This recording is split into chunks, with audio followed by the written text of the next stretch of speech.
Let go of me! You're hurting me! Let go! Walk. Don't you dare make a scene. You are hurting me. Take your hand off her.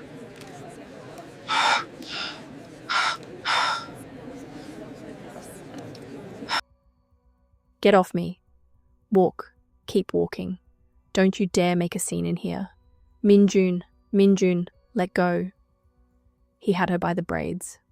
Not holding, not grabbing, dragging, moving her across the floor like she was something he owned and was done pretending otherwise. His knuckles white, his jaw set, his eyes forward. And Nadia's heels were barely finding the floor fast enough to keep up with the force of his grip, pulling her head back. Her neck exposed, her hands flying up to his wrist, not out of fear, but out of pure, furious instinct. You came here to humiliate me. His voice was a hiss between his teeth. You stood in my space, in front of my people, and you think I'm just going to... You're hurting me. Good. The word landed like a slap across the entire room. Everything stopped. The music, the conversations, the glasses halfway to mouths, the laughter, the breathing, everything. Because that one word, good, said by a man dragging a woman across a marble floor by her hair in front of 60 witnesses, had just turned the air in the room into something nobody wanted to be standing inside of. Nadia stopped fighting his grip. She went completely, terrifyingly still. And then she turned her head, slowly, deliberately, against the full pull of his fist, and looked at him, not crying, not begging, not breaking. Let go of my hair, Minjun. Don't tell me what to. I said, I heard what you said. The sound of a glass being set down cut through everything like a blade. Nobody moved, nobody spoke. Because Ryeong was already crossing the floor. No rush, no raised voice. No signal to anyone that anything was wrong except the single button he had undone on his jacket and the way his eyes had locked onto Seo Minjun and had not moved from him since. The tattoos climbed his neck above his collar. That fine streak of blonde cut through his black hair as he moved through the parted crowd, and every person he passed took one silent step back, without being asked. He stopped directly in front of Minjun, not behind him, in front. Close enough that Minjun had to look up at him. The silence was a living thing. Ryeong looked down at Minjun's fist twisted in Nadia's braids. He looked at it the way a man looks at the last thing someone ever did before their entire world collapsed. Then slowly, so slowly it was almost unbearable, his eyes moved up to Minjun's face. Take your hand off her. His voice was barely a whisper, just 4 words. But something about the way he said them made the temperature in the room drop. Made 3 of the most powerful men in Seoul suddenly find something very interesting to look at on the floor. Minjun opened his mouth, and that was his second mistake. Because before a single word could leave his lips, Ryeong leaned in, just slightly, just enough, and said something in a voice so low that only Minjun could hear it. Whatever it was. Minjun's face went white. Not pale, white, the kind of white that lives underneath 3 years of arrogance and expensive suits, and the belief that you are untouchable, and only comes to the surface when something makes you understand, in one single terrifying moment, that you never were. His hand opened. Nadia's braids fell free, but nobody in that room was looking at Minjun anymore. They were all looking at Ryeong, and Ryeong was looking only at her. Wherever you are watching this right now, drop your city in the comments. I want to see how far a story about a woman who walked back into the room that destroyed her, dressed in burgundy, carrying a plan nobody in that building could see coming, can travel. And if this story found you at a moment when you needed to be reminded that being truly seen is possible, that it can find you when you least expect it, in the middle of everything falling apart, in a room full of dangerous men, on a night you came not for love, but for justice, then you already know you need to stay for what comes next. Subscribe, because this is only the beginning. Nadia did not look at him. That was the decision she made in the 3 seconds after Minjun's hand fell away from her braids. She would not turn toward Ryeong, would not give the room that satisfaction. would not let 60 people standing in that space read a single thing on her face that she had not placed there herself deliberately, and with full intention. She smoothed her braids with one hand, slowly, calmly, like a woman adjusting her hair in a mirror on an ordinary morning, and not like a woman whose scalp was screaming, and whose chest was a closed iron fist, and whose 14-month plan had just lost 30 critical minutes because of a man who could not stand that she had survived him. Then she walked to the bar, both hands flat on the counter, ordered water, breathed the way her mother had taught her when she was 9 years old, and the world had first shown her its teeth, in through the nose for 4 counts, hold, out for 8. The exercise that had carried her through the first time Min-jun raised his voice at her in a restaurant just like this one, through the blacklisting, through the 12 months of rebuilding from a flaw that should have buried her completely. Her hands were steady on the counter. Good. You look like someone running calculations. His voice came from her left, low, unhurried, like a man with nowhere pressing to be who had simply decided this was where he wanted to stand. She took one full sip of water before she turned. Ryung stood beside her at the bar, jacket rebuttoned, the tattoos at his collar dark against his skin, that single fine streak of blonde in his black hair catching the warm bar light. Dark eyes settled on her face, steady, giving away nothing except that they were giving away nothing, which was itself a kind of information she was already filing away. "I lost 30 minutes tonight," she said. "You came here to work. I'm always working. Not as a translator tonight." His eyes moved over her face with the unhurried attention of someone who actually sees things, rather than just looking at them. "You've been reading this room the same way I have since you walked through that door. Taking inventory. Most people at parties like this are performing something.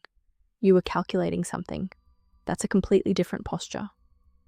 She studied him, this man who had crossed a floor full of people who would not cross it, and had made Seo Min-jun, who was not small and was not a coward, go white in the space of 3 seconds with 4 words and something whispered.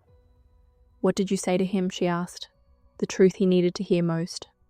"Which truth?" "The permanent kind." He said it and moved directly on. "You were about to tell me you didn't need saving." She raised an eyebrow. "Then why did you cross the room?" "Because he put his hands on you." No drama, no heroism in his voice.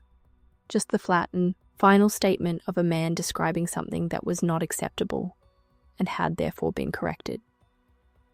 "And because I was standing in a room full of men who watched it happen and did absolutely nothing. I have never in my life been that kind of man." Something moved inside her chest that she put away immediately and firmly. "Ryeong," she said, testing the name out loud, establishing that she was not afraid of it or of him. Nadia Osei. Both names. Full. Unhurried. Like he had known them for a long time and had simply been waiting for the right moment to say them directly to her face.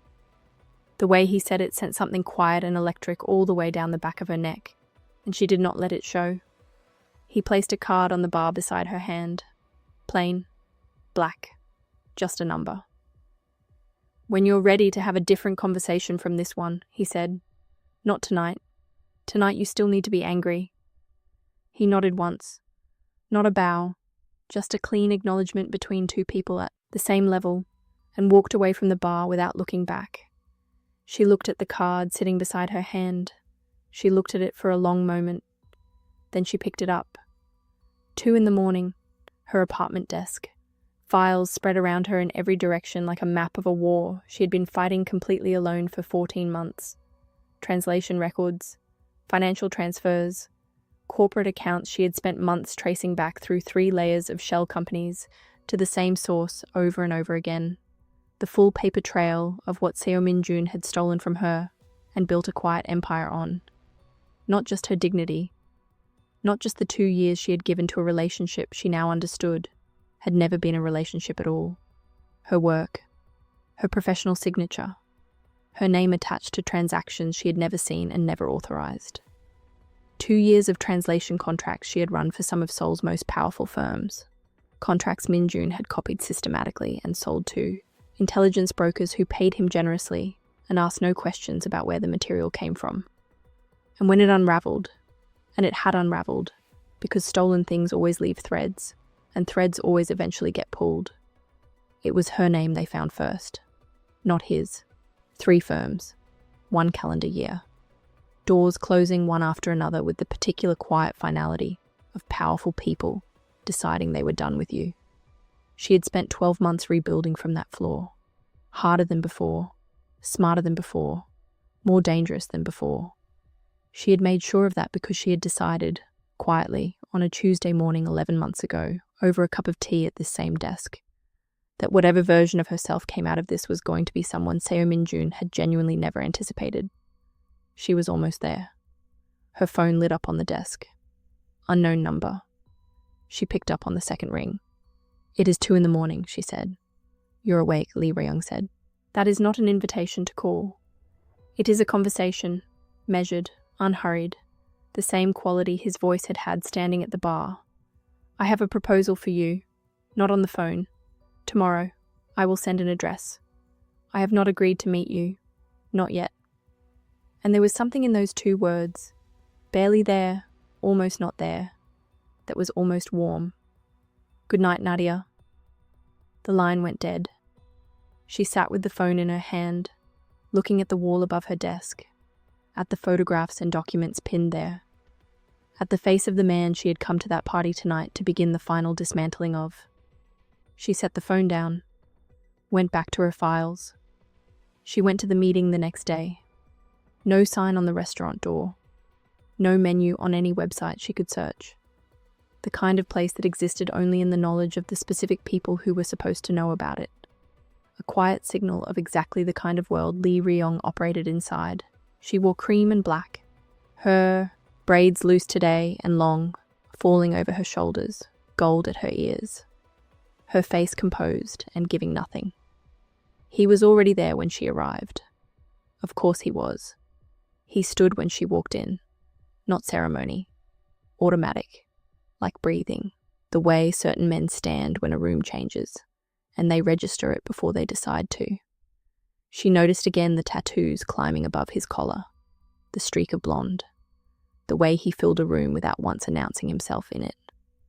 They sat across from each other. Ordered. And then he placed his hands flat on the table and looked at her and said it plainly, and without preamble. Min-jun has been running a corporate intelligence operation for 4 years. His current buyers are connected to something I want back. You are directly connected to his source material for the past 2 years. That makes you the single most important person in this entire situation. Nadia looked at him steadily across the table. You've done your research. Carefully. Always. What exactly do you need from me? Access to his buyer network. He believes his source, you, has no idea she's been compromised. That gap between what he believes and what is actually true is a door. He paused. I need you to walk through it.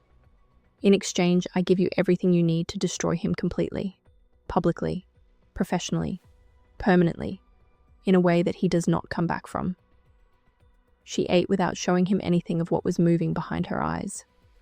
What do you have that I don't already have? He reached inside his jacket, placed a single folded paper on the table between them. She did not reach for it immediately. She read him first. His posture, his hands, the tattoos across his fingers, the patience of a man who had already decided how this meeting ended and was simply giving her the time she needed to arrive there herself.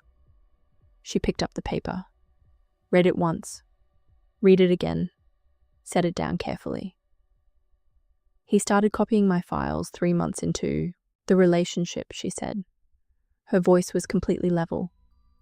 Underneath it, something was burning that was not going to reach her face. Not here. Not in front of anyone. Before you were together 6 months, Ryung said quietly. The relationship was operational from the beginning. You were not a person he fell for. You were the access point. That was the entire purpose of every conversation he started, and every dinner he arranged, and every time he looked at you like you were the only woman in the room. The restaurant around them was warm and softly lit. Somewhere behind her, a couple was laughing quietly at something small. Outside the window, Seoul moved through its ordinary afternoon, completely indifferent to the fact that the last piece of a picture Nadia had spent 14 months assembling had just clicked into place and shown her something almost too ugly to look at directly. Not a relationship that curdled. Not a man who had loved her badly. A job. She had been a job from the very first word he had ever said to her. 2 full years. Ryeong did not speak, did not fill the silence with reassurance or performed sympathy, or any of the things that would have made this easier to receive, and therefore smaller than it actually was. He gave her the full, uninterrupted weight of it, every second of it, and that, more than the information, more than the proposal, more than anything else he had done since the moment he crossed a floor for her last night, told her something genuinely true about who this man was. She folded the paper precisely along its original crease. "When do we start?" she said. The operation moved out of a private office in Mapo. Clean, minimal. Long table, a board on the wall, windows over the Han River. She brought her files. He brought resources and a team of 4. Efficient, quiet, no questions about who she was or why she was there. They sat across from each other for hours. Built the strategy layer by layer. 2 people who were both excellent at this kind of work, both fully aware of the other's intelligence, and neither willing to be the first to acknowledge it out loud. She noticed things about him immediately. The way he read, fast and complete, never skimming. The way he listened when she spoke, fully, with his whole attention, not preparing his response, just actually listening. The way he moved through his own space, quiet and certain, never restless, never performing anything for anyone in that room. She noticed the tattoos across his knuckles when he pressed his fingers flat on the table over a document. She noticed the streak of blonde when he leaned forward and his hair fell. She noticed that in 2 weeks of long hours and close quarters, he had never once said or done anything that made her feel like anything less than his exact equal. She noticed that she was noticing. She filed it away, kept working. The days built a rhythm. Coffee on the table before she arrived. Her exact order. Every morning, without comment.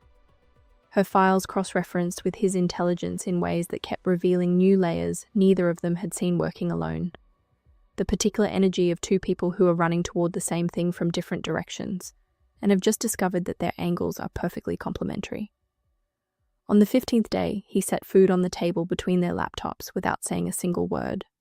Korean-Nigerian fusion from a small place near Itaewon that she had mentioned exactly once in passing conversation 3 days earlier. A sentence she had not even directed at him.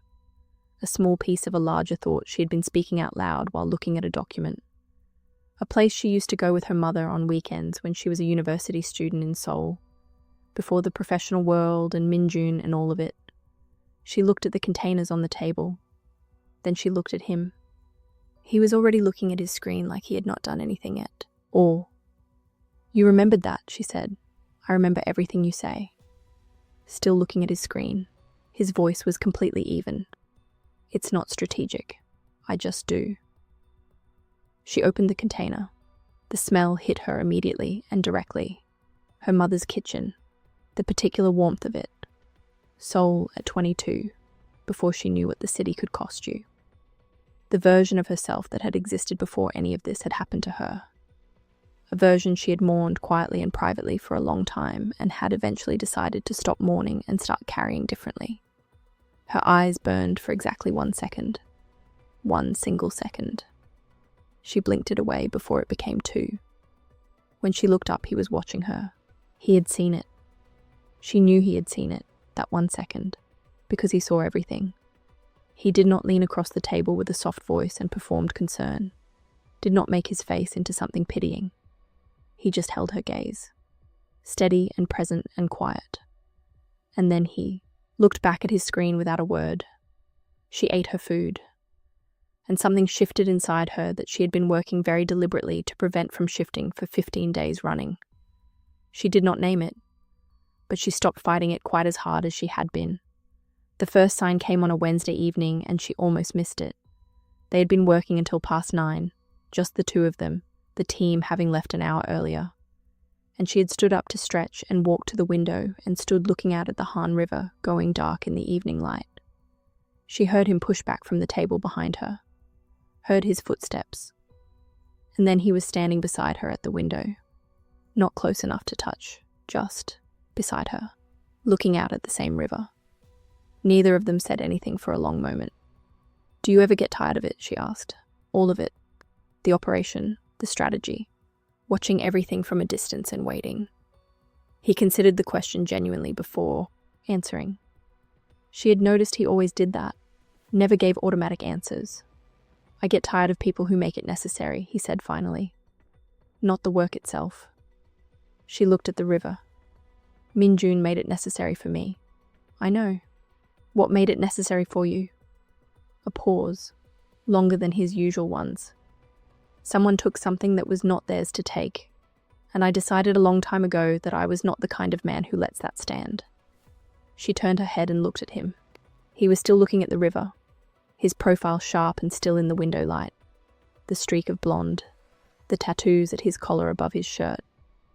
There was something on his face in that moment that was quieter than anything she had seen there yet. Something older. Something that had been carried for a very long time and had shaped the man she was standing beside in ways she was only beginning to understand. "How long have you been carrying it?" she said softly. He turned his head then and looked at her. Their eyes met in the darkening window light, and something passed between them that neither of them had a clean word for. Something that was not yet what it was becoming, but was also no longer nothing. "Long enough," he said quietly. She held his gaze for a moment. Then she turned back to the river. They stood at the window for another few minutes in the quiet before going back to the table. But something had opened in the room that had not been opened before. Something small and careful and real. And when she sat back down across from him, and he looked up from the board to check something with her, the look lasted one beat longer than it needed to. She looked back for that same one beat. Then they went back to work. And underneath the work, quiet and patient, and building the way things build when two people are spending long hours together, and neither of them is pretending hard enough anymore. Something kept growing. It was in the way he said her name now. Just slightly. Differently than he had in the first 2 weeks. Softer at the edges. Like a word he had decided he liked the weight of. It was in the way she had stopped sitting all the way across the table from him when they reviewed the same document. It was in the small silences between them that had stopped being professional and started being something else entirely. She felt it. She was certain he felt it. Neither of them said a word about it. The confrontation happened on a Tuesday evening and nobody had planned for it. She was leaving the Mapo office alone, past 10, the building quiet, the street below mostly empty. She stepped through the front door and found 2 of Minjun's men waiting on the pavement directly outside. Not subtle. Not pretending to be anything they were not. The larger one stepped directly into her path without a word. The second one positioned himself to her left, cutting off the natural line she would have taken to walk away. She read the geometry of it in under oneness. Second, and felt her pulse shift into something steady and cold and operational. "Mr. Seo would like a conversation," the first one said. "Mr. Seo can want things," she said evenly. She moved to step around him. He grabbed her arm, hard. And that was the last moment of stillness in the next 30 seconds, because Ryung came through the building door directly behind her. He took in the full scene in one single second, her arm in the man's grip, the second man's position, the distance, the angles, and he crossed to them before either of Minjun's men fully processed that he was there. He hit the first man with 2 movements that were so precise and so quiet, they were almost clinical, controlled, devastating. And the man's grip released, and then the man himself went down. The second one came in fast from her left, and Ryung turned into it, absorbed the charge, caught the man's arm, and used the momentum to end it in a way that left no room for a third attempt. Both men, down. 4 seconds. He turned to her immediately. "Are you hurt?" "No." She looked at him, completely steady, not a breath out of place, looking at her like she was the fixed point in the entire street. "You were still inside. I saw them through the window when you walked out." His eyes dropped to her arm where the man's grip had been, then back up to her face. "He grabbed you." I'm fine. I know you are. Something moved in his voice, quiet and controlled, and underneath the control, something that was not quite anger, and was more like the decision made by a man who has just finished processing something he does not intend to allow again. I know that. That is not what I said. She looked at him standing in the middle of that empty street with two of Minjun's men on the pavement behind him, and his eyes on her face, with that open, steady thing in them. And she felt something move through her chest, that she was genuinely running out of places to put. We need to move, she said. We need to move, he agreed. But when they walked toward the car, his hand found the small of her back. Light, barely there, the tattoos on his fingers against the fabric of her jacket. And it stayed there all the way to the car door, warm and steady and present. She did not move away from it, not even slightly. The fight between them happened on a Thursday, and it cracked the careful professional surface they had both been maintaining. She walked into the Mapo office and saw immediately that Jisu's position on the board had changed. Jisu, her contact inside Minjun's accounting firm, the woman she had spent 6 patient months building a relationship with, her most carefully protected source in the entire operation, moved, without a single word to her. You moved her. Her voice dropped to the quiet that was not calm. Ryeong looked up from the table. She was exposed. I had a 40-minute window. She was my contact. Minjun's people made her in 48 hours. If I had left her in place, she would not have been there by morning. You should have called me. She set her bag on the table. The sound was loud in the quiet room. I am not a resource you manage, Ryeong. I am your partner in this operation. Those are completely different things, and if you cannot hold that difference in your head, then what we are doing here is finished. The room went very still. His 2 team members found immediate reasons to be somewhere else entirely. The door clicked shut behind them. Ryung stood up slowly from the table. He came around it and stopped a few feet from her and looked at her, and she held his gaze and did not step back, and did not soften, and did not make herself smaller by even a single degree. She had spent 2 years slowly and systematically making herself smaller, for a man who read every concession she made as permission for the next one. She had made a decision about that, quiet, permanent, non-negotiable, and it applied to every person breathing, including this one, including the man standing in front of her right now with his dark eyes and his tattoos and that streak of blonde, and the particular stillness of someone who was not accustomed to being spoken to this way and was deciding what to do with it. She watched him decide. You're right, he said. She had walked in ready for resistance. His agreement landed somewhere she had not prepared for, and for a moment she had nothing to do with the energy she had carried through the door. Jisu is safe. She is somewhere Minjun cannot reach and will not find. He paused. I moved fast because the window was genuinely closing, and I made a unilateral decision that was not mine to make without you. That is the truth of it. Not a justification, an account of what happened. Another pause. You are my partner. I did not treat you as one. It will not happen again. She held his gaze. Let the silence sit for a moment. Is she actually safe?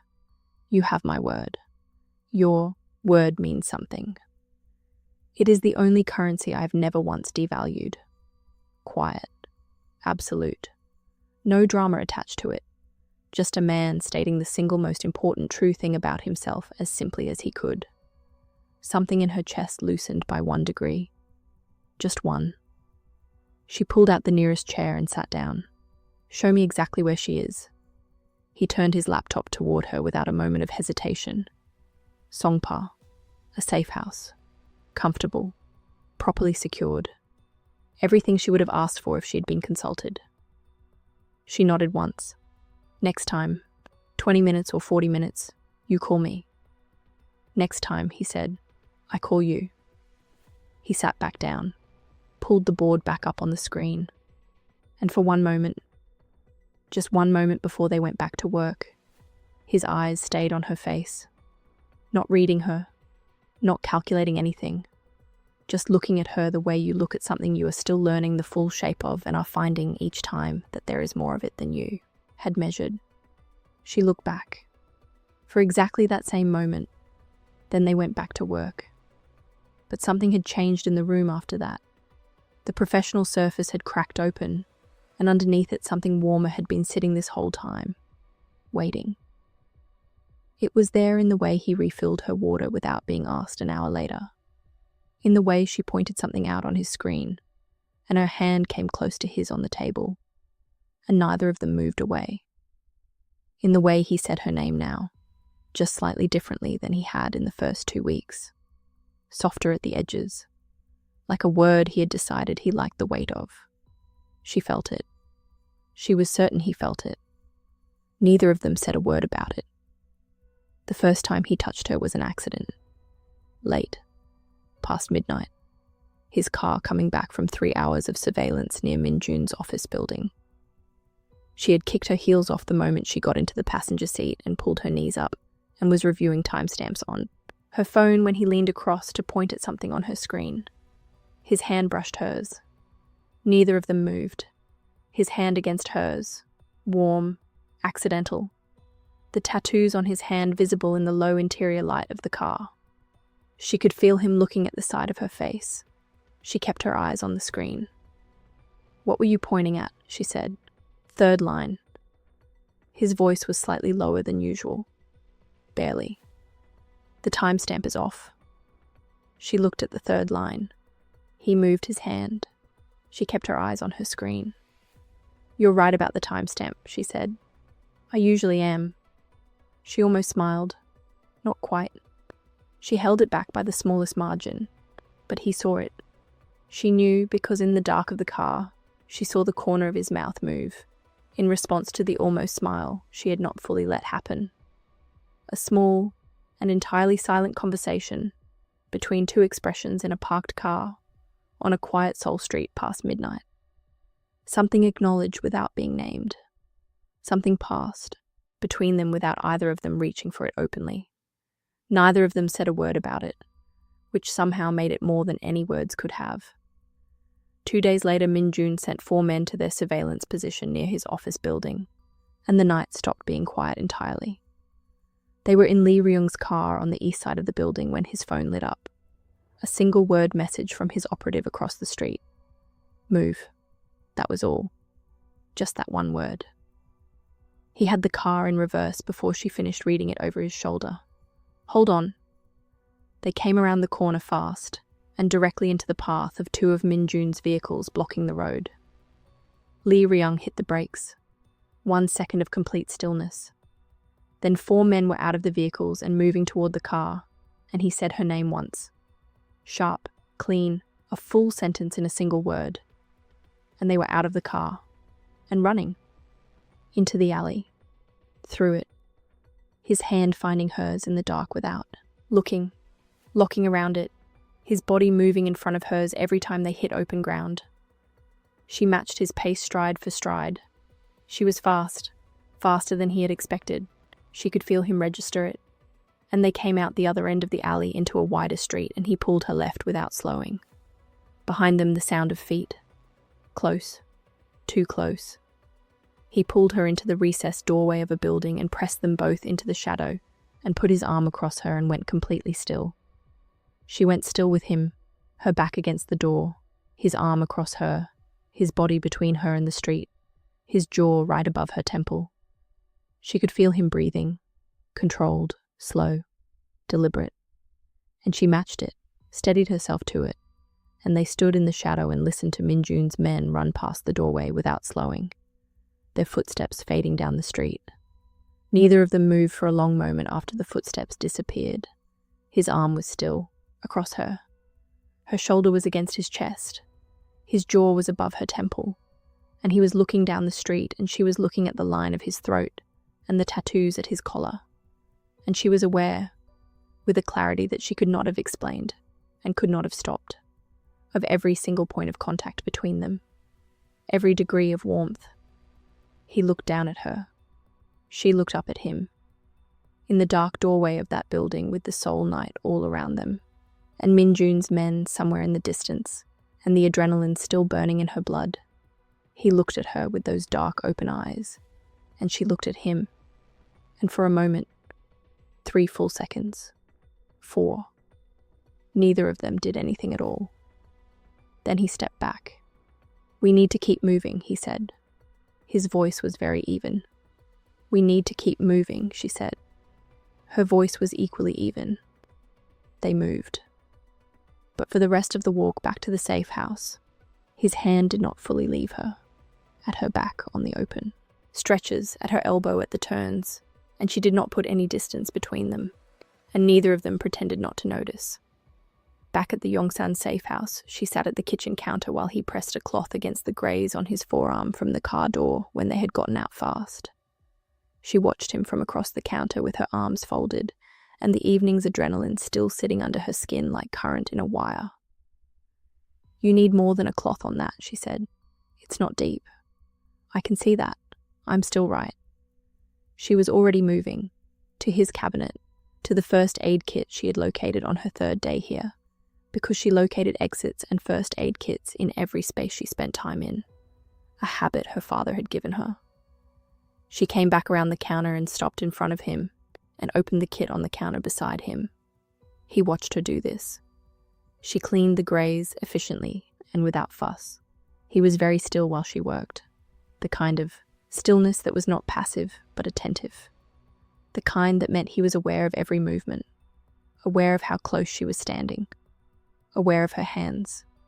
She was aware of his eyes on her face the entire time she worked. She put a bandage over it, smoothed the edges, and then she did not immediately step back.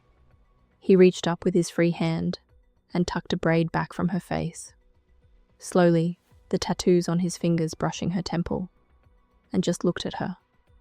Nothing in his expression performing anything, just open, just honest. Just the thing that had been building between them in kitchens and cars and windows and doorways and long evenings at a table for 3 weeks now. Fully present in his face for the first time, without either of them rushing to look away from it. "You were remarkable tonight," he said quietly. "In that alley, in that doorway, every moment of it. You did not panic once." "I don't panic," she said. But her voice was quieter than she had intended it to be. No. His hand stayed at her temple. His thumb moved against her cheekbone. Barely. "That is not a small thing, Nadia. Do you understand that about yourself?" Her throat tightened in a way she had not given it permission to. She held his gaze. She did not step back. Ryung.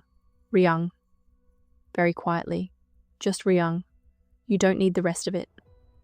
She looked at him for a long moment, at the eyes looking at her with something so unguarded, it almost hurt to see it on a face that was normally so composed, at the tattoos on the hand still at her temple, at the streak of blonde, at everything she had been carefully not looking at directly for 3 weeks because she knew, she had always known, what looking at it directly would cost her.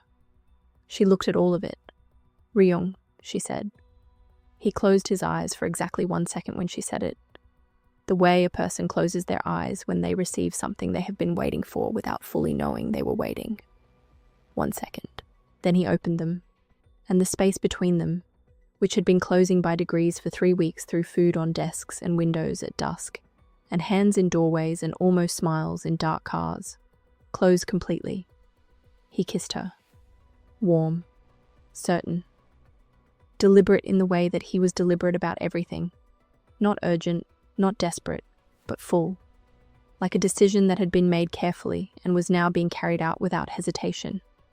His hand moved from her temple into her braids, gently, the complete opposite of every memory she had of hands in her hair, and she felt her own hand come up to his chest without fully deciding to put it there. The warmth of him under his shirt, steady and real, and she felt him exhale against her mouth like a man setting down something very heavy that he had been carrying alone for longer than he had names for. She kissed him back, fully, completely. Without calculation or strategy or the running inventory, she kept on everything. Just her, and him, and that quiet Yongsan kitchen, and the city outside the window, and 3 weeks of something being held very carefully, finally being set down and allowed to be what it was. When they finally broke apart, she did not move away, her hand still on his chest, his hand still in her braids. She looked up at him. "I was not expecting this," she said softly. "Not a complaint, just the truth." Neither was I, he said. And the way he said it, quiet, genuine, slightly undone in a way his voice almost never was, told her that was the complete and honest truth. She almost smiled. This time, she let it happen. He saw it, and something on his face went completely and helplessly soft for one unguarded moment, and she stored that. The sight of Ryeong, the most controlled man she had ever stood in front of, going soft because she finally smiled at him. Somewhere she intended to keep it for a long time. We still have work tomorrow, she said. We have work tomorrow, he agreed, his hand still in her braids, his eyes still on her face. Neither of them moved. Ryung. Nadia. The Seoul night came down around the safe house, quiet and still. And inside that Yongsan kitchen, two very careful people stood close together, and for the first time in a very long time, neither of them was being careful at all. His phone buzzed on the counter.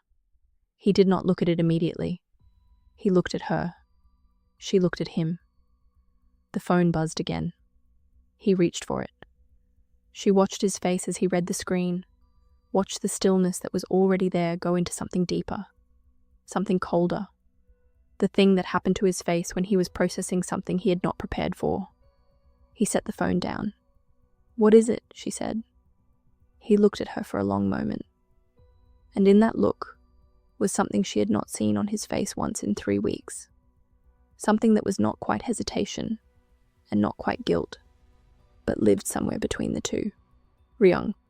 Her voice was quiet. "What is it?" He picked the phone back up and placed it on the counter between them, screen facing up. She looked down at it. She read the name on the screen, and the warmth that had been filling that kitchen for the last hour left the room completely. She read the name on the screen twice. Then she stepped back from the counter. Not far, just one step. But it was the kind of step that changes the entire geometry of a room. The kind that puts distance between two people that has nothing to do with physical space, and everything to do with something cracking open that cannot be uncracked. "Nadia, where did this come from?" Her voice was completely level, the dangerous kind of level, the kind she used when she needed every part of herself under full control, because if she let one part go, the rest would follow. "A contact sent it 20 minutes ago. That is not what I asked you." She looked up from the phone to his face. "I asked you if you already knew this name. Before, tonight, before the operation, before the restaurant and the files and every single conversation we have had in this office for 3 weeks." She held his gaze and did not blink. "Did you already know this name when you walked across that room at the party?" The pause was less than 2 seconds long, but she was a translator. She had spent her entire professional life learning that what lives in the silence between words is almost always more honest than the words themselves. 2 seconds. "Yes," he said. She nodded once. The way you nod when something you were hoping was not true confirms itself, and you have to decide in real time how to carry the weight of the confirmation. She picked up her jacket from the back of the chair. "Nadia." He stepped toward her. "Don't." The word came out quiet and absolute, a door closing. "Not right now. Not tonight." She picked up her bag, her files. Her hands were steady. She made sure of that. She made absolutely sure. And she walked to the door of the Yongsan safe house, and she opened it and she left without looking back. She did not look back. She did not cry until she was in the elevator with the doors closed, and even then it was only for the duration of 3 floors. 3 floors of letting it move through her, the anger and the humiliation, and underneath both of those the thing she was least willing to name, the thing that hurt most precisely because of what it meant about how far she had let her guard come down. By the time the elevator doors opened, she was done. She walked through the lobby and out into the Seoul night, and she kept walking. She did not go back to the Mapo office the next day. She sat at her own desk in her own apartment, with her own files spread around her, and she worked alone the way she had worked for 14 months before any of this started. She pulled apart every layer of what she and Ryeong had built together, and she looked at each piece carefully and honestly, looking for the seams, The places where his agenda and her agenda had overlapped cleanly. The places where they had not. The name on the phone was Choi Byung-soo, her father's business partner. The man who had co-signed the original licensing deal that had set her father's translation firm up in Seoul 14 years ago. A man who, according to the contact's message, had a financial history with the Ryung syndicate stretching back over a decade, which meant Ryeong had known. When he walked across that room at the party, when he sat across from her at that restaurant, when he placed that folded paper on the table between them and waited with the patience of a man who had already decided the outcome. He had known she was not just Minjun's unwitting source. She was a connection to Choi Byung-soo, and the question she could not stop turning over. Sitting at that desk in the grey morning with Seoul going about its business outside her window, completely indifferent to what it had cost her to build her life back after the last time someone used her, was whether any of it had been real. The food on the desk, the window at dusk, the hand at the small of her back, the kitchen and the braids and the way he had said her name, like it was something he had decided he wanted to keep. Or whether she had simply been, for the second time in 3 years, a job. Her phone had 9 missed calls from him by noon. She did not answer a single one. He came to her apartment building at 7 in the evening. She saw him on the building camera, standing in the lobby in a dark jacket, hands in his pockets, looking directly at the camera with the stillness of a man who had decided he was prepared to wait for as long as the situation required, and meant every second of it. "Tell him I'm not available," she told the front desk. She went back to her files. At 8, he was still there. The front desk called again, apologetic, saying the gentleman had not moved and was being very polite about it, and was there anything at all they could do? She sat with that for a moment. The image of him standing in that lobby, not calling repeatedly, not sending messages, not performing impatience or injury, just standing there, waiting. The way a man waits when he has decided that waiting is the only honest thing he can offer, and he is going to offer it completely. "Tell him I'll come down when I'm ready," she said. She was not ready until 9:15. She came down in the same clothes she had been wearing all day, and she walked through the lobby and through the front door, and stopped directly in front of him on the pavement outside. He looked at her. She looked at him. "Talk," she said. He did not flinch at her tone, did not perform injury or defensiveness. He looked at her steadily, and he talked. "Choi Byung-soo has been laundering money through your father's firm for 6 years. Your father does not know. I confirmed that before I ever sat across from you at that restaurant. When I found the Byung-soo connection through you, I did not tell you because I needed first to confirm whether you were aware of it. I could not afford to assume either way." He paused. "That is the truth. All of it. I will not dress it up." She looked at him. "You used me to get to Byung-soo. Initially, the operation served 2 purposes. Yes. And at what point did the second purpose stop mattering more than the first?" The question landed with the full weight she had intended. He held it, did not deflect. "Somewhere between the window and the food on the desk," he said quietly. "I cannot give you an exact moment. I can tell you that by the time I realized it had happened, it was already too late to introduce this cleanly, and I made the decision, wrong, to wait until the operation was complete." She looked at him for a long time, at the face she had spent 3 weeks learning without meaning to, at the eyes looking at her right now with something completely unguarded in them, something that looked, despite everything, like a man genuinely afraid of what she was going to say next. "Is my father in danger?" she said. "Not if we finish this. Then we finish this."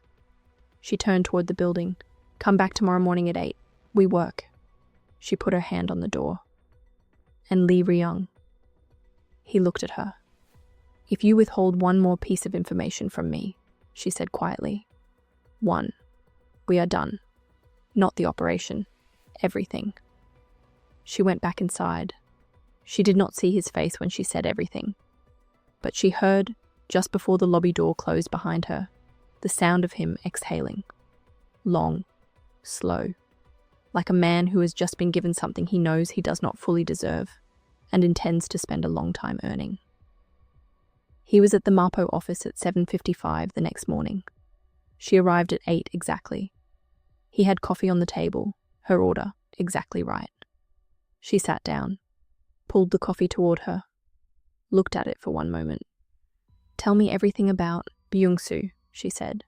From the beginning, leave nothing out. He told her, all of it, every layer, the full picture of what Choi Byung-soo had built over a decade using her father's firm as a vehicle, what it intersected with, what Ryeong had lost to Byung-soo's network when he was 19 years old, a loss she had not had the full shape of until now, and what it had taken him a decade of building toward in response. She listened the way she always listened, completely, missing nothing. When he finished, she sat with it for a moment. Your whole operation was always about Byung-soo, she said. Yes. And my father is protected. I will make sure of it personally. She looked at him. Why? Because he is your father. Simply. No performance attached to it. She looked at the coffee cup, at the files, at 3 weeks of work that was more solid and more dangerous to both Min-jun and Byung-soo than anything she had built alone in the 14 months before it. Then she looked at him. We finish this, she said. We finish this, he said. She opened her laptop. They went back to work. But something had been stripped back between them now. The careful professional surface was gone, and what was underneath it was raw and more honest and somehow stronger. When he spoke to her directly, there was no performance in it. When she pushed back on something, he listened with his whole attention. When their eyes met across the table, there was no pretending about what was in them on either side. They worked through the morning into the afternoon, and at some point he moved his chair around to her side of the table to look at something on her screen, and did not move it back afterward, side by side instead of across from each other. A small shift that said everything. At 2 in the afternoon, she put her pen down and turned her head and found him already looking at her. I am still angry with you, she said. I know, he said. It will take time. I know that too. He looked at her steadily. I'm not going anywhere. She held his gaze for a long moment. Then she picked her pen back up. Good, she said, and she went back to work. Beside her, he went very still for one moment. The way a man goes still when something he has been holding his breath over finally releases. The second day they worked even later, past midnight. Just the two of them. The team had been dismissed hours ago, and the Mapo office had gone quiet around them, except for the sound of keyboards and the occasional low exchange when one of them needed the other's eyes on something. The Han River outside the window was dark and moving, and Seoul was doing what it always did past midnight, lit up and restless and completely indifferent. At some point she stood up to stretch and walked to the window, and looked out at the river and felt him come to stand beside her without turning around. Not close enough to touch. Just beside her. The way he had stood at this window once, before when things between them were still carefully managed and measured. They were not carefully managed anymore. They were something rawer than that. Something that had been broken open, and was now rebuilding itself into a shape neither of them had planned for. What are you thinking? He said. That I am tired, she said honestly, and that I am glad we are close to the end of this. And after the end, he said quietly. She turned her head and looked at him. In the window light, his face was still and open, and the streak of blonde and the tattoos at his collar, and the dark eyes looking at her with that enormous quiet thing in them that she had stopped trying to look away from. After the end, she said, I want to sleep for a week and eat food that has nothing to do with an operation. I know a place, he said. Of course you do. The corner of his mouth moved. She watched it move. And after that, he said, lower now. I want to take you somewhere that has nothing to do with any of this. No files, no exits, no strategy. He looked at her fully. Just you and me, and a city that doesn't know either of our names. She looked at him for a long moment, at the honesty of it, the plainness of it, the way he said it without dressing it up or making it small. Where? She said softly. Wherever you want to go, he said. She turned back to the window. The river. The lights. I've never been to Busan, she said. He went still beside her. I grew up in Busan. I know, she said. You told me. A pause. Then, quietly, almost carefully. I'll take you to Busan. She turned her head and looked at him again. Close now, closer than the window conversation had started, one of them having moved without either tracking it. His face inches from hers in the window light. Okay, she said softly. He reached up and tucked a braid back from her face. Slowly, the tattoos on his fingers against her temple, and looked at her. And then he kissed her, soft and unhurried, and warm.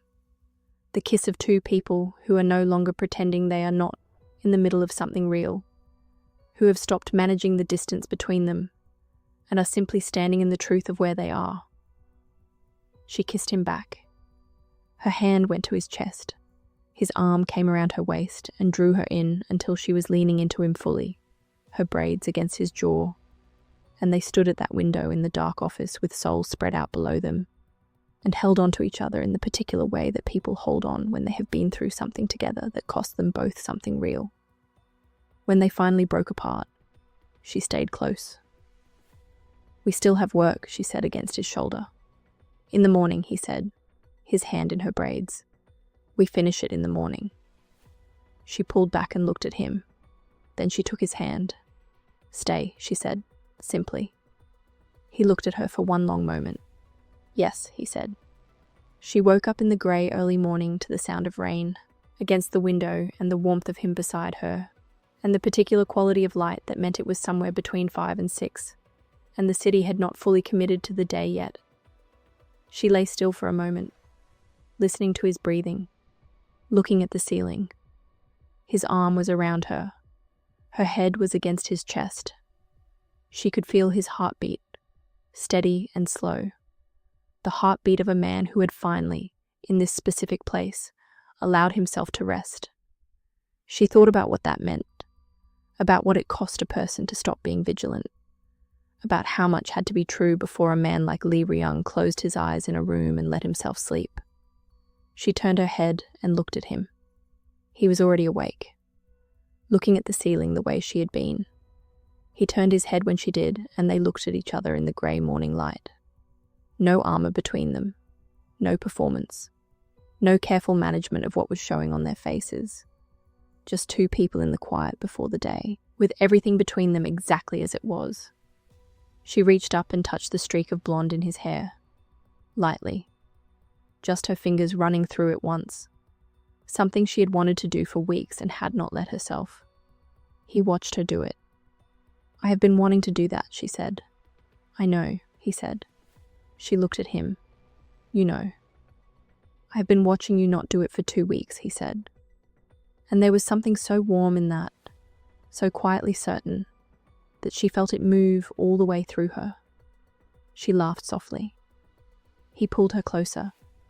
She went, fully, without reservation, her face against his throat, his hand moving through her braids. Both of them lying in the grey morning rain light, breathing slowly and not talking and not needing to. My father's going to call me this morning, she said after a while. I know. I had my contact reach out to him last night, to protect him. He knows enough to be prepared, but not yet the full picture. He paused. I want to tell him the rest myself. With you.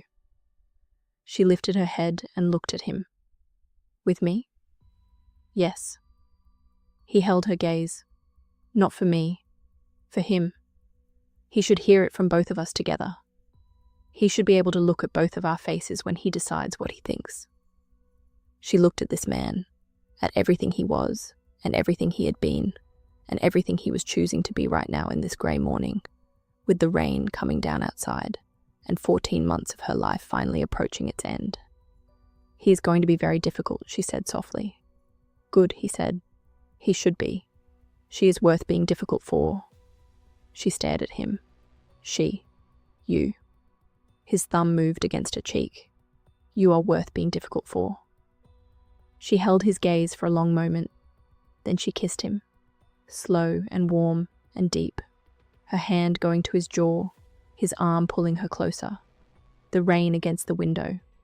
the morning grey and quiet around them, the city below not yet fully awake. This kiss was not urgent or electric, or driven by adrenaline and proximity. It was something else, deliberate and tender and completely unhurried. The kiss of two people who have nowhere to be for the next hour and know it and are choosing, consciously and completely, to be exactly here. He kissed her back the same way. When they finally broke apart, she stayed close, forehead against his, both of them breathing. "We have work today," she said softly. "We have work today," he agreed, his hand still in her braids. "And after the work, he said, "it is finished. All of it." She closed her eyes. "And then Busan," she said. She felt him smile against her forehead. "And then Busan," he said. The rain kept falling. The morning kept building slowly toward the day. And inside that room in the grey light, two very careful people lay close together and breathed the same air, and were, for the first time in a very long time for both of them, completely unafraid of what came next. Minjun made his move at 6 in the morning. Her phone rang before she was fully dressed. Unknown number. She answered immediately. "Miss Osei." A man's voice, controlled, careful. "My employer would like you to know that unless you remove yourself from the current operation by end of business today, certain financial documents connecting your father's firm to the Ryung syndicate will be submitted to the Financial Crimes Authority. Your father will be named as a knowing participant." She sat on the edge of the bed. Her voice when she spoke was completely calm. "Tell your employer he has miscalculated." "Miss Osei, tell him," she said. "End of business today." She hung up. Ryeong was already standing in the doorway of the bedroom. He had heard. His face was very still and very cold. "He just moved the timeline," she said. "Yes. Then we move faster." She stood up, already moving, already certain. "Meet me at Mapo in 40 minutes. We end this today." He crossed the room to her, stopped in front of her, and took her face in his hands and looked at her. The tattoos on his hands, his palms against her cheeks, his dark eyes on hers. "We end this today," he confirmed. He kissed her once, brief and certain and warm. Then they moved. They had been working for 2 hours, moving fast, pulling the final documents together, when Ryeong's phone lit up and he went very still. She looked at him. "What?" "Minjun just sent 4 of his men to your apartment building. They are going for your original files." She was already on her feet. "Those files are at my apartment." "I know. We go now." They came through the back entrance of her building. Service elevator, 6th floor. The corridor was empty, fluorescent lit, ordinary, and then completely not ordinary as one of Minjun's men came around the corner at the far end and saw them and reached inside his jacket. Ryeong moved before the man's hand cleared the fabric. He crossed the distance fast, controlled and purposeful, and hit the man twice with the precision of someone who learned this young and never stopped. The man went down against the corridor wall. Ryeong stepped over him and turned back to her. "Your door. Now." She had the key out already. She got inside and went immediately to the desk, her files exactly where she had left them, and she gathered them fast. She was 3 steps from the door with the files under her arm when the window to her left cracked open. She spun. A second man coming through from the fire escape. One leg already inside, both hands free, bigger than the first and moving with the confidence of someone who had done this before. He got fully into the room. Ryeong reached him before he reached her.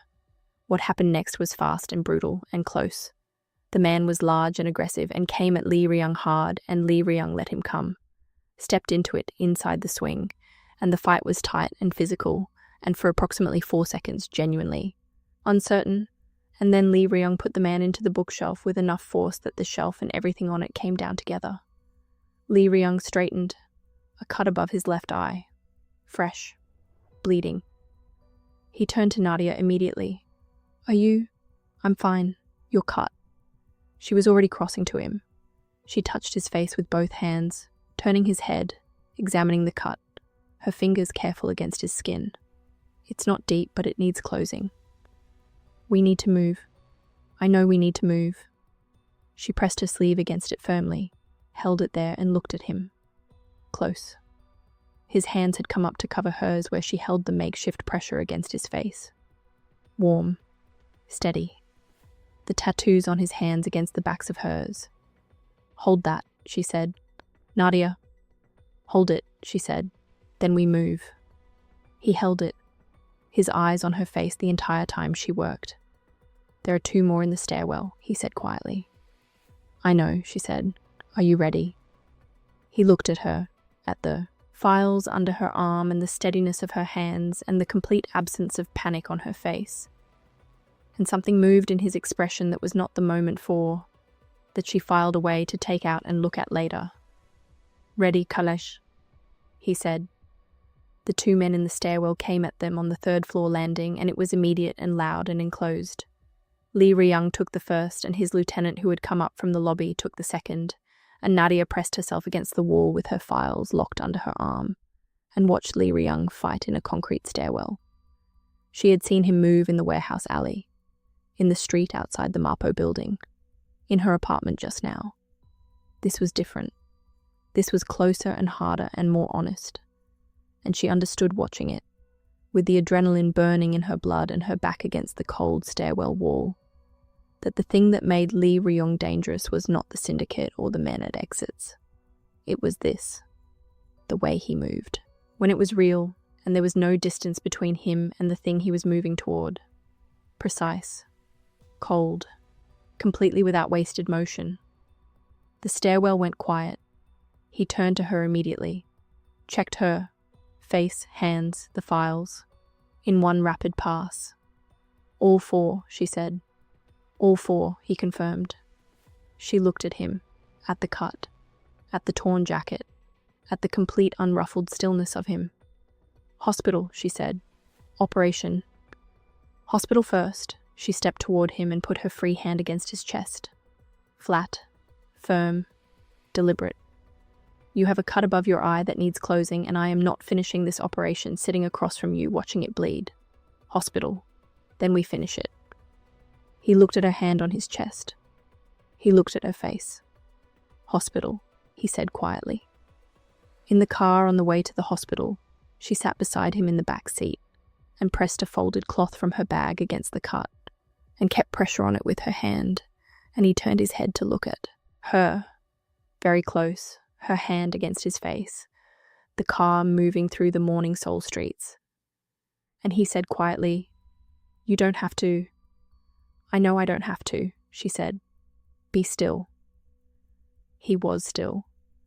She kept her hand against his face and looked at the cut, and did not look at his eyes because she knew if she looked at his eyes right now, this close, in this car, after this morning, she would not be able to keep her expression as professional as the situation technically called for. Nadia, he said, Ryung. Look at me.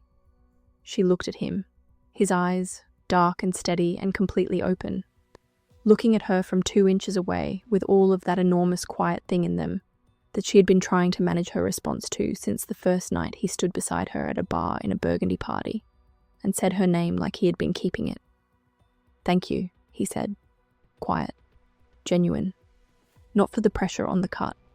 For something larger than that. For something that encompassed the last 3 weeks and this morning, and the way she had looked at him on that pavement outside her building and said, We finish this instead of we are done. She held his gaze. Don't make me have to thank you for telling the truth again, she said softly. That should be the standard, not the exception. Yes, he said. Good. She looked back at the cut. Now be still. But her thumb, the one not holding the cloth, moved once against his jaw. Barely. Almost not at all. Just once. And he closed his eyes for a moment the way he had closed them when she first said his name. Like a man receiving something carefully. 3 hours after the hospital, they had the complete file assembled on the screen. Every transaction, every broker, every buyer, every name. Minjun's, Byung-soo's, all of it. 14 months of her work layered over 3 weeks of his intelligence, layered over a decade of what he had been building toward. One complete devastating document. She looked at it. This, is it? She said. This is all of it, Ryeong said beside her. She looked at him. I want to walk in alone. I want to be the one who puts it on the table. I know. Not your people. Me. I know that too. His eyes on her face. I would never take that from you. Then Minjun's name appeared on her phone. They both looked at the screen. He's calling himself, Ryeong said. Quiet. Cold. She picked up the phone. Looked at it. Looked at Ryeong. At the bandage above his eye. At everything. All of it. Are you scared? He said. No, she said. She answered. Minjun. Nadia. Warm on the surface. Cold underneath. I think it's time we sat down. Send me a location, she said. Ryeong looked at her sharply. She held up one hand. Steady. Certain. And he read her face and trusted her. Closed his mouth. Let her work. Hotel in Gangnam. Private dining room. 1 hour. She stood up. Stay outside the room, she said to Ryeong. I need him to believe I came alone and afraid. Your people at every exit. You at the door. He went very still. The moment anything, she confirmed. He stepped toward her. Slowly. He raised his hand and tucked a braid back from her face. The gesture she knew completely now, the tattoos on his fingers against her temple. And looked at her with everything he was not saying, and did not need to. Come back out, he said. The only thing that mattered. She looked up at him. I always come back. He leaned down and kissed her. Not brief this time. Not a quick punctuation. He kissed her the way a man kisses a woman when he is not certain what the next hour holds, and wants her to know, completely, without any ambiguity, exactly where she stands with him. Warm and certain and deep, his hand in her braids, her hand against his chest over his heart. Both of them breathing the same air for one long, unhurried, honest moment. She kissed him back the same way. Then she picked up the file, put it under her arm, straightened her blouse, and walked out the door. The private dining room was on the 14th floor. White tablecloths, tall windows over Gangnam, Minjun at the head of the table in a dark suit, 2 men near the wall behind him. He smiled when she walked in, the smile she had once believed. You came alone, he said. I came alone, she confirmed. She sat down across from him, set the file on the table, folded her hands on top of it, looked at him. He looked at her, at the file, at her face, looking for fear, looking for the version of her he had constructed and controlled and then destroyed, small and grateful and manageable. He did not find it. Something shifted behind his eyes. You look different, he said. I am different, she said. Nadia. Leaning forward. Smart women know when a fight is over. Walk away from Ryeong's operation today and your father's name stays clean. You start over. You've done it before. He spread his hands. I'm being generous. She looked at him. At the man who had manufactured 2 years of her life for access. Who had used her name and her work as a vehicle and watched her get buried by it. Who had grabbed her by the braids in a room full of people and said good. She opened the file. She turned it around and slid it across the white tablecloth to him. He looked down at it. She watched his face as he read. Watched it move through the first page. The second. Watched the warmth drain from it completely, steadily, totally, leaving nothing behind. This is everything, she said. Every transaction, every broker, every buyer, every name. Yours, Choi Byung-soo's, all of it. Copies were submitted to 3 journalists, 2 financial crimes investigators, and a prosecutor's office 40 minutes ago. She paused. By the time you stand up from that chair, it is already moving. There is nothing left to stop. Minjun looked up from the file. She had never seen this version of his face. The particular expression of a man who has just understood that he is completely out of moves. His jaw tightened. You think this ends it. His voice dropped. All warmth gone. The ugliness underneath fully present now. I have people in that prosecutor's office. I have people in those journalist networks. You think I built what I built without knowing exactly who to call when... Sit down, Minjun. The voice came from the doorway. Ryung stood in the door of the private dining room, jacket on, completely still. The tattoos above his collar, the bandage above his left eye, the streak of blonde. His eyes on Minjun with the patient and absolute stillness of a man who has been waiting a very long time for this specific moment. Minjun's two men moved from the wall. Ryung's two men came through the door behind him. The room went absolutely still. Minjun looked at his men, at Ryung's men, at Ryung, at Nadia. The prosecutor is not one of yours, Ryung said quietly, stepping into the room. I made sure of that 6 weeks ago. The journalists are not ones you know. I made sure of that too. He stopped on the other side of the table, looking at Minjun across the white tablecloth and the open file. It is over. The only remaining question is how you choose to walk out of this room. Minjun's jaw worked. His eyes went to Nadia. She stood up from her chair. She looked at him, at this man, at everything he had cost her, and everything she had built back from the wreckage of what he had done. She looked at him with the clear and level gaze of a woman who finished what she started. The firm that blacklisted me 3 years ago received full documentation clearing my name this morning, she said. The other two will receive theirs by end of today.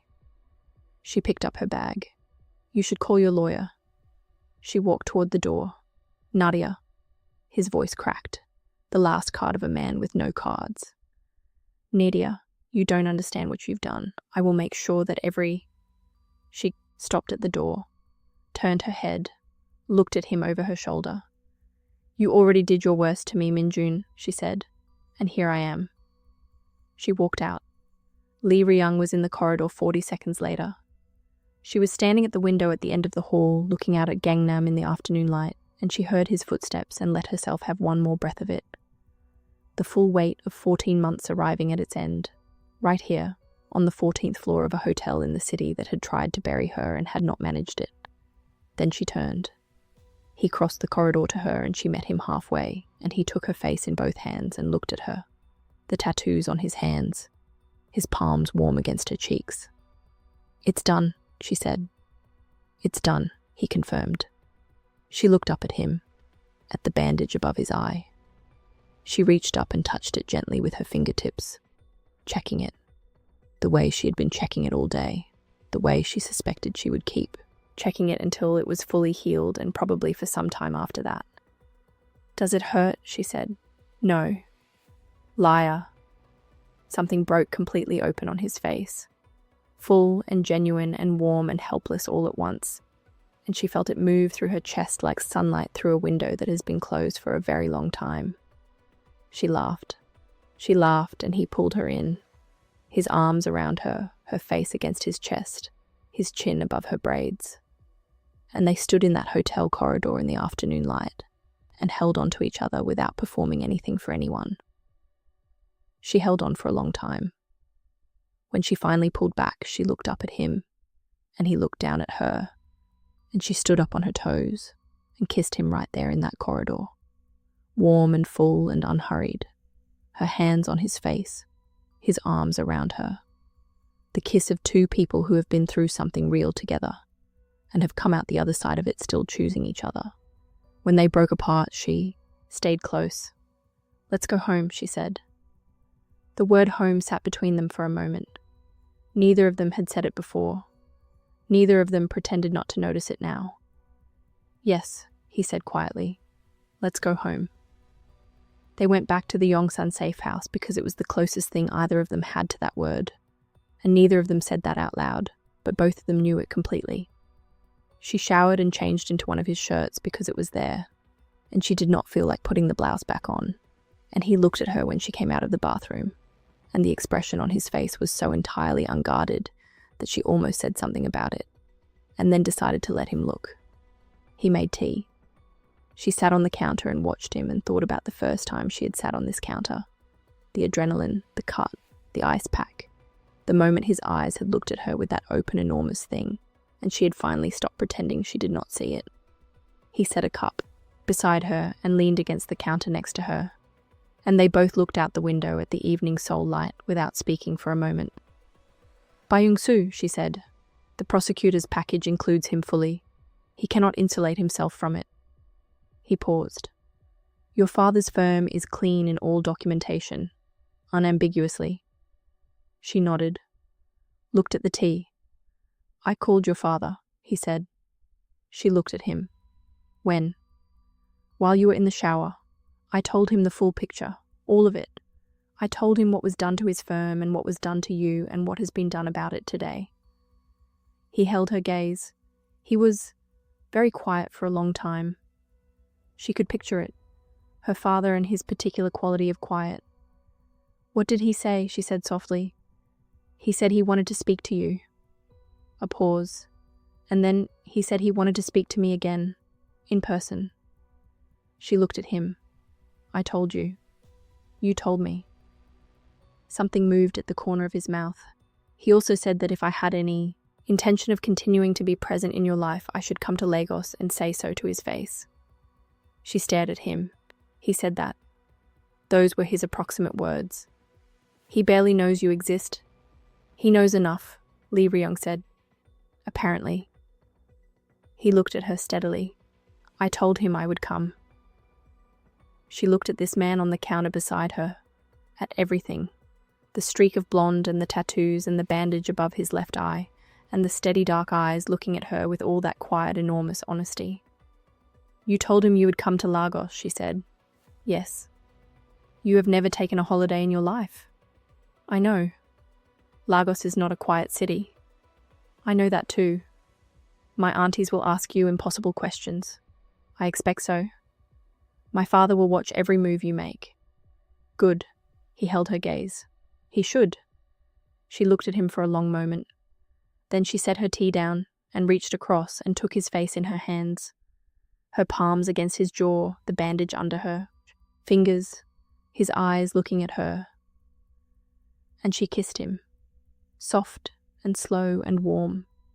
His hands came to her waist and drew her closer on the counter, and she went, fully, without managing the distance anymore, without calculating the risk. And the tea went cold beside them, and the Seoul evening came through the window gold and indifferent and beautiful, and neither of them cared at all. When they finally broke apart, she stayed close, her forehead against his. I owe you something, she said quietly. What do you owe me? An apology, she said, for the night I walked out. I understood why you did what you did.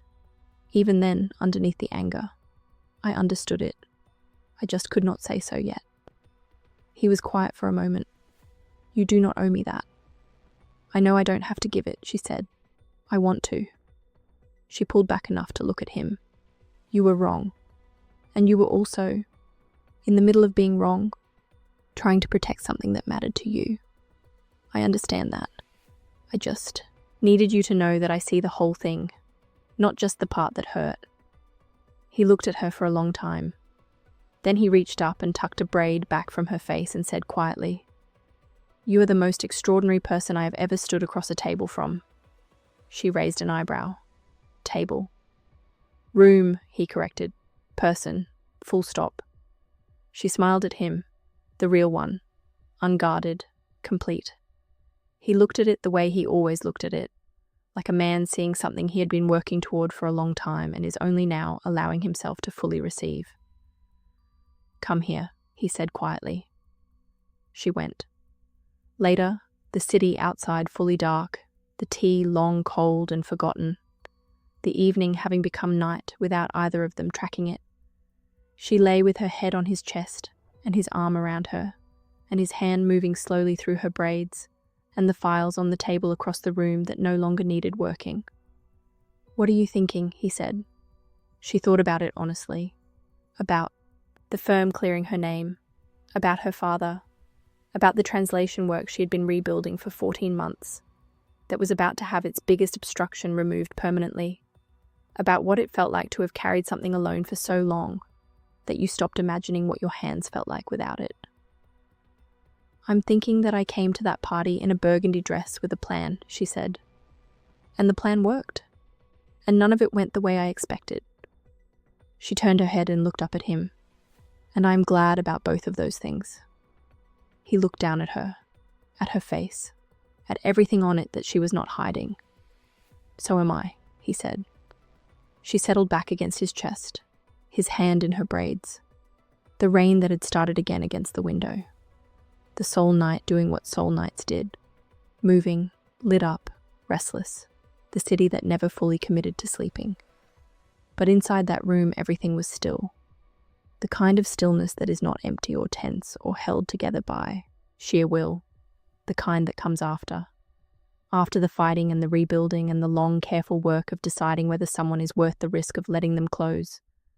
After all the walls and all the distance and all the almost smiles held back in dark cars on quiet streets. After everything.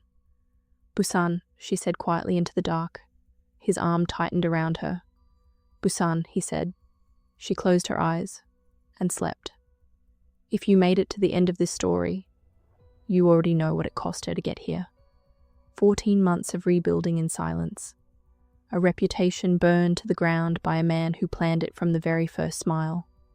A career taken apart piece by piece by someone she trusted completely. And then one night. One burgundy dress worn on purpose.